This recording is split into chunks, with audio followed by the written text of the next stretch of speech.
What is up, everybody? We're going to be watching this video from a different perspective. This is going to be from a car's dash cam. We're going to have a motorcycle rider go at a higher rate of speed. You can tell he's going about 69 miles per hour in the car.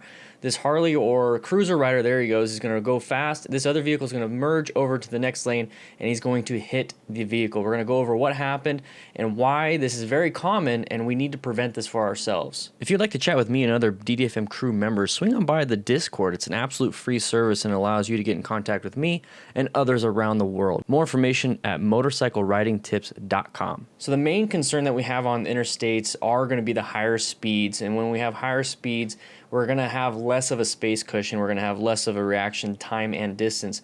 The biggest thing here is that we're going to have vehicles wanting to merge left or merging right. We're going to go ahead and pause that real quick, probably scroll back just a little bit. And what's going to happen is that when we're traveling at a very high rate of speed, people can't see that quickly. You know, people are going to think that you're part of the background. We're just like one headlight, one tire, and like a head. That's pretty much all they can see if they even see us. You know, remember, inattentional blindness is different than unintentional blindness. Inattentional is when your brain literally phases out the stuff that's not important to you and really puts the stuff that's important to the forefront. So for car drivers, that is going to be other cars, especially on the interstate. So it's going to be other cars, and it's going to be the road in front of them. They're looking for potholes. They're looking for debris. They're looking for another car. They're not looking for motorcyclists. So our job as motorcyclists, where this is going to be our responsibility, is that we need to present ourselves better, and we don't speed as fast as this guy's going. So we're going about 68 miles per hour. You can see that on the bottom with the whole dash cam and everything. So the driver is going the speed limit, maybe a little bit over, you know, say it's a 65, but they're going close to 70. This motorcycle rider right here is actually going at a very high rate of speed because he's passing this guy. I mean, it's pretty obvious. He's passing this guy, and he's taking off. He's increasing the gap there.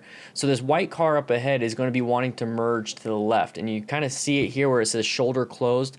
It's going to be closed for both sides, and this person wants to get towards the middle because they're concerned about the barriers, all the debris.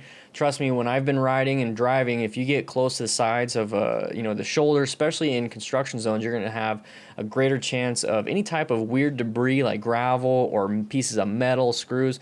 So that's what a lot of people are going to be doing when they're in the car. They're going to want to move over. They don't want to be next to that. They want to be kind of in the center lane. Think of it as our lane position 2, where we get that space cushion to the left and to the right. So this motorcycle rider is going to be riding at a high rate of speed. The car driver is going to switch lanes. The motorcycle rider is going to crash into them. So that driver that switched lanes, we're going to hear a lot of feedback from probably some people in the comments saying, you know, that car driver should have checked his mirrors. That car driver should have done this. That car driver should have done that. I really, truly understand that. It's a frustration type thing, especially when they have a full cage and we don't have that. The thing is, though, I mean, we're going 69 miles per hour in the car. This guy's going faster than that. He's probably going 80, maybe 85, even 90, and then he runs into this vehicle. Remember, inattentional blindness. That vehicle that is switching over probably checked his or her mirrors, didn't see anything. Probably saw maybe a headlight, maybe saw something, but it was like really far back, right? Because, you know, they're judging the speed of all the vehicles around them. They're going 70, so it's like the vehicles around me maybe are going 70, so they're really far behind. I'm gonna go ahead and switch. Little did they know that that motorcycle rider is going 90 and is hauling butt and closing that gap very quickly. So really the motorcyclist should take responsibility for this accident. And I know a lot of people are here and not going to like that, but here's the thing, guys. We should have that training. We should be the ones focused on our own safety and not relying on other car drivers to be safe for us. It's not going to happen. It'll never happen.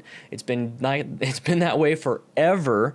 So why don't we start developing our own skills, our own hazard perceptions, our own safety net? We need to create that for ourselves. So this guy was not wearing full gear. This guy was speeding. He's at a high rate of speed. And then he's not focused on hazards, because honestly, I could see the hazards a long ways away. Obviously, you know, armchair quarterback in this, but, you know, we have to be focused on that. He rear-ended a vehicle. You know, one of our biggest concerns is that vehicles are going to rear end us at stoplights and when we're driving, right? Well, he just ran into a car. I mean, he ran into, yeah, the vehicle merged over, but there's plenty of space. He had an escape route to the left. He could have slowed down and increased the space cushion, which is technically an escape route because, you know, swerving to the left, swerving right, accelerating, decelerating, basically moving out of your area so that you can be safe and have a cushion is an escape route, and he could have done that, but he didn't do that. So we're going to move forward just a little bit. It's a very high rate of speed, very bad accident, and when it comes to the medical side of this, since he's not wearing any gear and it's kind of hard for me to see because it's so far away.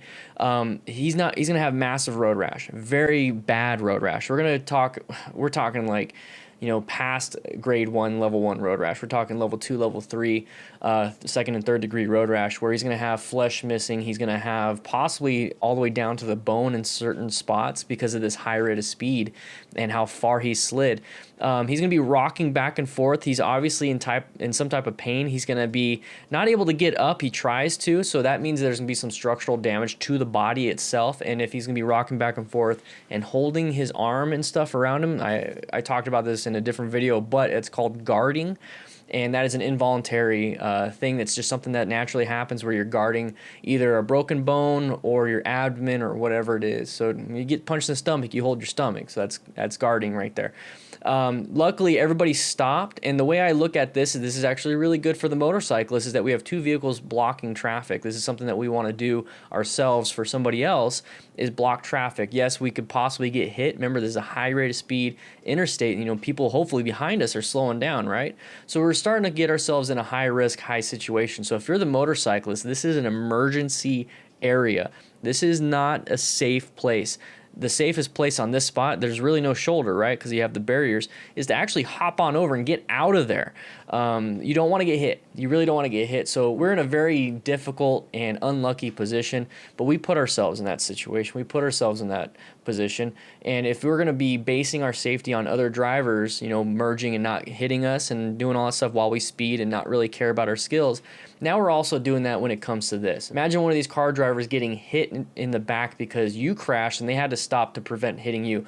Could be a whole family, could be all these things. I just want you guys to think about that, okay? So I know it's kind of a downer on a Friday, but you know what? This is what happens, and I want you guys to stay safe this weekend, okay? So this is where it's like you're a little bit outside your limit when it comes to the construction zone area. So here we go. We have the plates. Now, these are common when they're doing any type of underground work.